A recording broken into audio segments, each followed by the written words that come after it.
Hey, sanibonani bafethu. Ninjani niyaphila? Sethembe niyaphila. Mfoka Mkhonzo nibingelelayo emini nje. Let's hope konke kuhamba kahle good people. Ngiyabonga kakhulu ngamukela onke ama-new subscribers to this channel ku-YouTube kanjalo nama-new followers ku-TikTok. Thank you so much guys for supporting this channel. Thank you so much. I appreciate it. All viewers, please subscribe. Please subscribe guys and follow ku-TikTok. Ngibonga kakhulu guys. It's been a while umuntu angenza ivideo nge-MK Party. Nangezinto ezenzakala ku-MK Party. Cishe sonke si-aware futhi siyazi ukuthi njengamanje MK Party no-SG omusha noma unobhala omusha uComrade Sibonelo Nomvalo osanda kungena kule position yokuba u-SG othe fika nje wabe enza ama-decisions amakhulu. Enye yawo lama decisions awenzile ukuthi avele adissolve onke ama-structures akhona ku-MK Party, kuma-province, kuma-regions nakuma-sub-regions. Adissolve everything ukuze i-MK Party izofocusa okhethweni noma izofocusa kuma-elections. So-ke kufonishwe-ke ama-task team manje aqondene nje ngqo nama-elections. So engicabanga-ke mina nje komfoka Mkhonza ukuthi strategy esibesikahle kakhulu lesi futhi strategy ebesidingeka kakhulu lesi. Ngani na? Ngoba uma ungathatha ukubheka ku-MK Party ziningi izimpi eziqhubekayo kumalunga e-MK Party. Yebo wonke ayayithanda i-MK Party.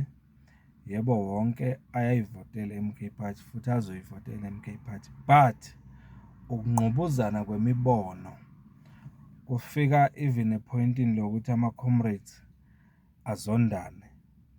Lokwangempela ubone ukuthi sebazondana-ke manje lapha. Kodwa bangama-comrade bagqoke iy'kebha ezifanayo ezithi MK Party.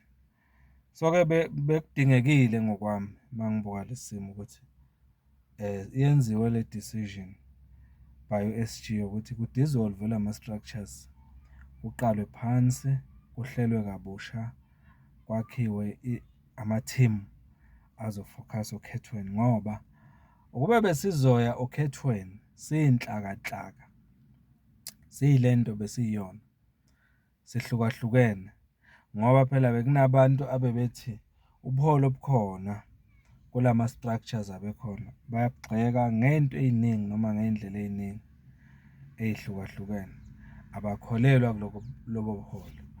Okusho ukuthi-ke uma ngabe kunabantu abathile, for example kwi-province, ku-region, ku-sub-region abathi asikholelwa thina kwi-leadership ekhona njengamanje e-leader i-province. Baphinde bathi asikholelwa kwi-leadership ekhona njengamanje e-leader i-region. Asikholelwa ku-leadership ekhona njengamanje e-leader i-sub-region. You ask yourself ukuthi pho kuzophunywa kanjani kuyosetshenzwa uma kungabonwa ngasolinye ngale ndlela noma kungakholelwa kubantu abaku-leadership. Bekungeke kusebenzeke bafethu. Yingakho uComrade SG Nomvalo akubone kuwukuhlakanipha esebenzisana nobuholo phezulu be-MK Party ukuthi no, ake senze nje into ethi ukuhluka sidissolve onke lama structures bese senza lento ekuthiwa yi-consultative process. Siye kuwo ama-comrade, sihambele ama-regions wonke provincially. Futhi kulawo ma-consultative process sithumele abaholi abaphezulu high command MK Party ama-officials bahambele lawo ma-regions bakhona ukuthi ba-facilitate lawo ma-consultation. Ama-regions kube yiwona azodecide ukuthi obani wona afuna abamele kuma-regions, obani abafuna ukuthi babamele kwi-province, obani abafuna babamele kuma-sub-regions. Sizwe ngabo, bazikhethele bona.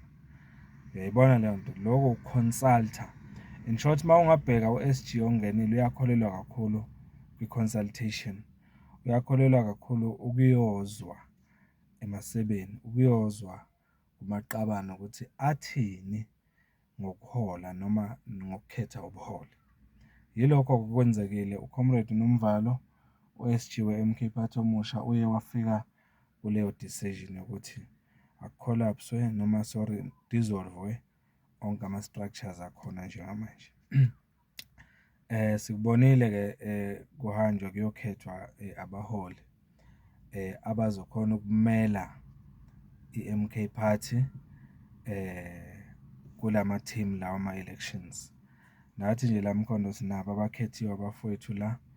Sinaye oyedwa ozohamba aphume la Mkhondo ayomela i-MK Party noma awumela umkhondo kwi-province, uComrade uThandeka Mhlongo Vilakazi.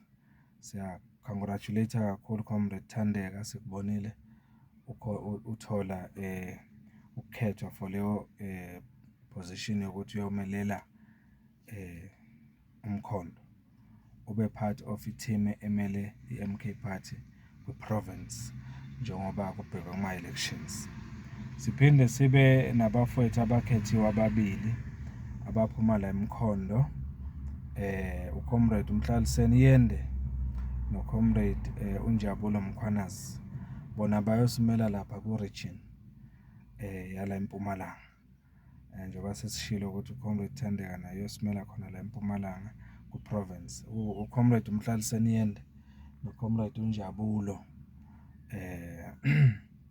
Mkhwanazi abakhona la Mkhondo, by part of abantu abayosimela kwi-region yaseGert Sibande. So-ke sikujabulela kakhulu lokho ukuthi bayosimela kwi-region. Bese siba-ke nabanye abafowethu abakhethiwe la ukuthi basimele kwi-sub-region yaseMkhondo. Babaliwe nje baningi, ngeke ngikhona ukubakhumbula bonke, kodwa nje abanye babo Comrade uMlungisi Mkhabela noComrade Sifiso Motha, nabanye abaComrade abafana nabo Comrade uThulani Nkosi njalo njalo, baningi abasimele kwi-sub-region kule team le yama-elections. So uyabona ukuthi uma ungathatha ukubheka lana kuhlangene abantu abebenembono engafani, nembono ehlukahlukene nengqubuzanayo futhi phambilini, ebekunzima ukuthi bangasebenza together, kodwa naku njengamanje bakhethiwe ukuthi basebenze together, babe yi-glue, kubhekwe okhethweni, babambane, bahlangane babe into eyodwa, kusetshenzwe kiwe okhethweni, ngoba besingeke siluwine ukhetho uma kuyosetshenzwa kuhlukene. So-ke siyacela kula ma-comrade akhethiwe ukuthi njengoba senikhethiwe-ke ama-comrades, ngiyazi ukuthi lokho engikhuluma ngakwenzekile nakwamanye ama-province. La ngikhuluma specifically ngeMpumalanga ngoba nami ngiseMpumalanga, ngikhuluma ngomkhondo ngoba ngisemkhondo. So ngiyazi lokho okwenzekile kwenzeka kuwo wonke ama-province eSouth Africa. i-MK Party ifuna ukungenela ukhetho kuwo wonke ama-province eSouth Africa. So-ke ngithi kini ma-comrades enikhethiwe ukuthi nibe part of le team noma le machinery le eyama-elections. Ngiyacela ukuthi nibambisane, ngiyacela ukuthi lento enayo noma ebenayo before niya kulokukhethwa kwenu niyibeke eceleni, kuke kufocus kuma-elections, kuke kusetshenzwa, kuke kunciphe ukukhuluma kuma-groups about each other nokuthi obani abangakhethwanga abahluliwe.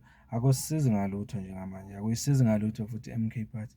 Manje sifuna ukufocus ekutheni ama-program abheke okhethweni ukuze sithole abantu abazovotela i-MK Party yini nani, siyithola kanjani i-2/3 majority.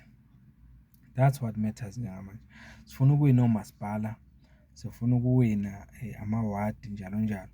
So siyacela ukuthi ama-comrade abambisane ngempela, asizithobeni komunye nomunye, asizame ukukhohlwa izinto umuntu ayazisho komunye nomunye ezingalungile before, ezikhombisa ukwedelelana nokubukelana phansi. Into ebalulekile umkhonto wesizwe phansi.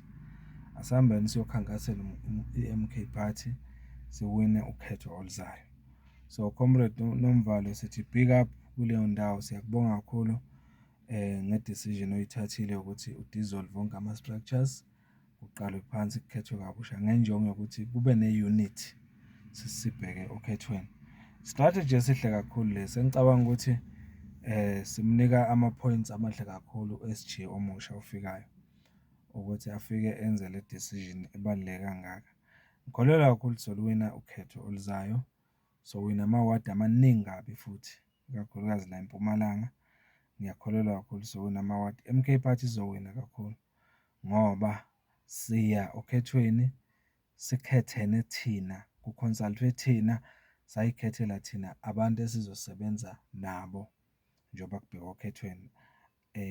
Ukuthi-ke manje laba abakhethiwe mina mhlampe kukhona engingabathandi noma engingazizwa ngi-happy ngabo, akusizi njengamanje. Kufanele ngizithobe kulo buholo obukhona kulaba abakhethiwe ukuze ngikhone ukusebenzisana nabo. Nawe ngicabanga ukuthi kufanele ufile ngaleyo ndlela. I-MK Party ayibekwe phambili ibe yi-priority. Makungabi i-priority indlela thina esizizwa ngayo. Indlela esizizwa ngayo njengamanje angeke isisize ngalutho ukuthi siwine ukhetho, but kufanele sibeke phambili i-MK Party. Yiloko nje bafethu, ngiyabonga kakhulu. Ngithi big up SG, big up nakubo bonke abakhethiwe. Sithi asisebenzeni bafethu siye phambili siwine ukhetho. Mfoka Mkhonza lo, ngiyabonga kakhulu. Sihlangane ekuvidelane la. Please share, subscribe and comment. Thank you so much.